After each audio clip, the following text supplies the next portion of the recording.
All of us in the church faced different difficulties and hardships over the last year. And in the operations division, it was no different. But it was a great year to have an opportunity to get to projects that we initially didn't think we'd get to, things we'd been putting off, like the replacement of our 24-year-old carpet in our main campus auditorium. 2020 allowed us to get to such projects and to get to other projects to enhance the use of our facilities and to make the venues ready for the future, but also respond to the needs of ministry during the year. Each one of our ministries needed to be revisited to ensure that the safest conditions were in place. We did extensive work with HVAC equipment to ensure air handling was maximized, and we were able to set up outdoor meeting spaces. And as the year progressed and things got colder, we were able to provide heating for those and more comfortable seating and really create spaces that were usable for larger meetings that couldn't be held indoors.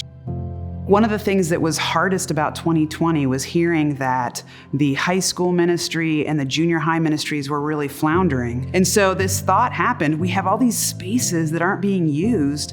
Let's see if there's a way we can use those and do it safely and wisely, but provide a place where students could come inside, be spaced out, but still get that same Bible study, fellowship, prayer, all those things that we love here at Dwell, but for our students.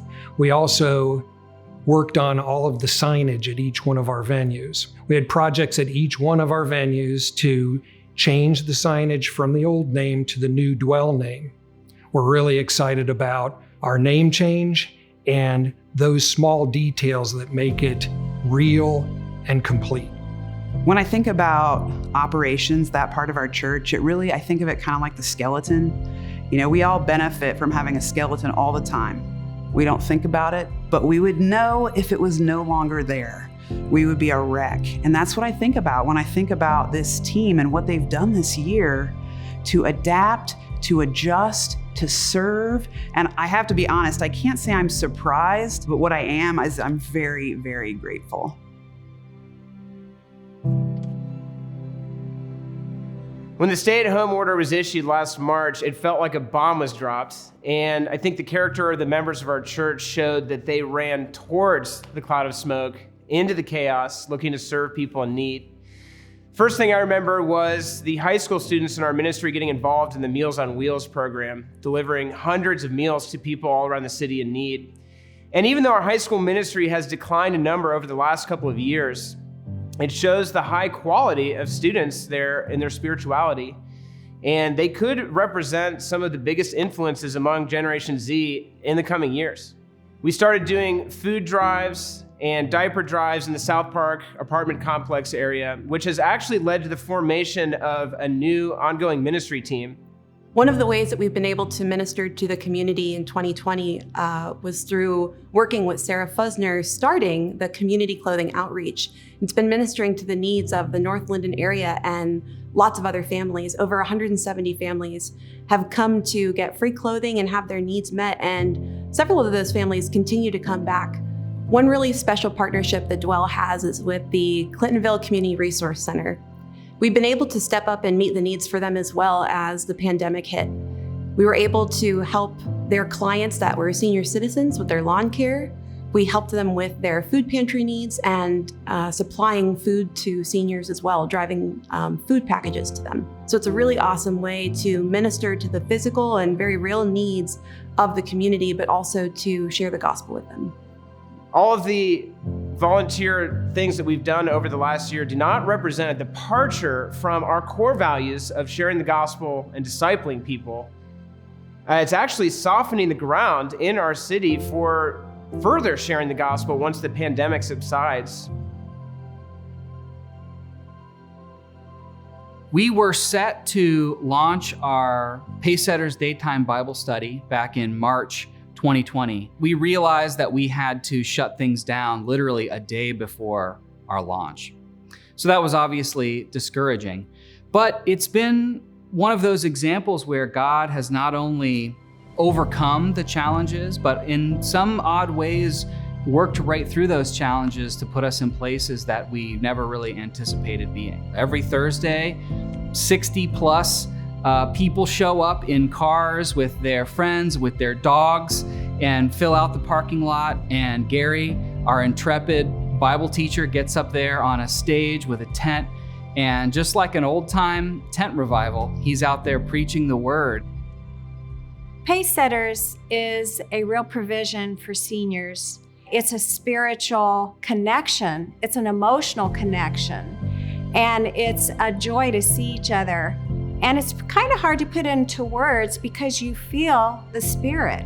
And I think our need for fellowship is so deep, you don't realize until that's taken away. The foundation has been laid then for us to bring people to hear these wonderful teachings by Gary.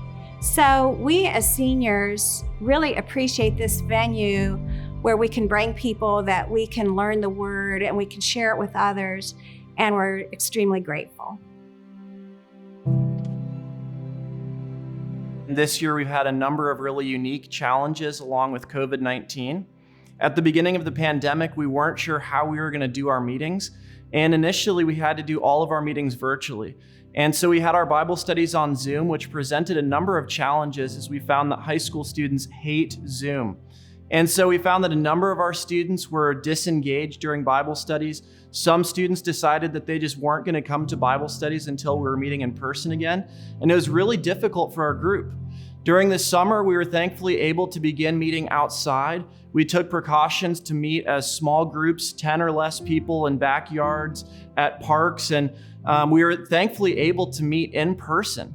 But we were really plagued with the question of what we were going to do once winter came and it was too cold to be outside. And for the last couple of months, our group has been meeting in the gym at Calumet, with a number of other high school groups meeting throughout the city and other locations similarly.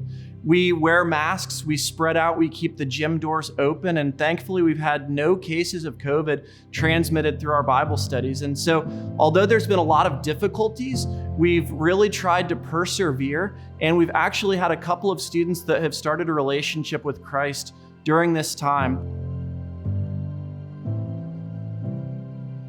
We recently started meeting at the warehouse gym in person, masked and spaced out. And this has been one of the first times that some of these girls have even stepped foot into our dwell facilities. The majority of the girls who come to our group now are non-dwell girls. So that's been a really big positive also, is just getting the chance to minister to these non-dwell families who haven't had church experience before, but are now having that with their child and are having cool conversations with us as well. This has been one of the coolest ministries I've ever gotten the chance to be a part of. To see these girls come into our Bible study and grow in their relationship with Christ and with each other has been such a sweet privilege to be a part of. One thing that people can do to help is to offer up garages where individuals can meet with heaters, spaced out, wearing masks. As we begin to go into spring and the weather warms up, if people would be willing to offer backyards for groups to meet in, that could be a huge help. And we really just appreciate your prayers and support. We've received encouragement from parents who are thankful for the precautions that we've taken, and even just those encouragements go a long way. The Equipping Division oversees academic resources, which is a fancy word for classes, the Study Center, which is our library, our Trinity Master's Extension site, and also external relations, which includes things like our Xenos Summer Institute event, as well as our bookstore. This year, we ended up canceling all of our leadership training classes, also called LTC, because we wanted to make sure those were in person. As a substitute, we ended up having several of our LTC instructors teach some really unique classes. For example, Chris Risley taught a class called Training in Godliness, where she went over how to cultivate good habits. Of course, that's useful anytime, but specifically at a time when our everyday lives are so thrown off, we thought it was particularly valuable. James Rochford also taught a class called Genesis, Conflict Over Creation, where he covered the first several chapters of the book of Genesis. External Relations Department oversees the Xenos Summer Institute and the bookstores, and now the bookstores are offering a book subscription service called Dwell Direct. So Dwell Direct is a book subscription service where every month you will get a selection between 2 featured books and you will choose one. The purpose of Dwell Direct really is that we were hoping to get quality Christian books into people's hands that our leadership and staff and elders are reading. We've received 41 subscribers so far. Another highlight is that we sent this subscription idea out to some of our past XSI attendees, and so far we have had 1 person sign up from out of state. So this service is reaching people really beyond our fellowship, and we hope to see that grow. Thank you for extending patience to us this year as we've been trying to problem solve and figure things out, and just really grateful to be a part of this fellowship. This year has been full of new challenges for the mission field. Our global partners like us have faced the interruption of in-person fellowship. Many have faced joblessness and food insecurity. Many have also faced other tragedies like flooding, political instability, and even civil war. But there has been hope throughout the year. By God's grace, our global partners have been able to find bold and creative ways to meet the needs in their community. Dwell has donated over $118,000 in emergency funds. This has allowed our partners to distribute aid and food to almost 900 families throughout this pandemic.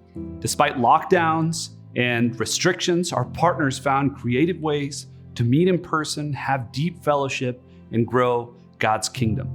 In 2020, our partners' house church networks grew to 2,000 house churches with nearly 21,000 people in attendance, led by 1,400 house church leaders.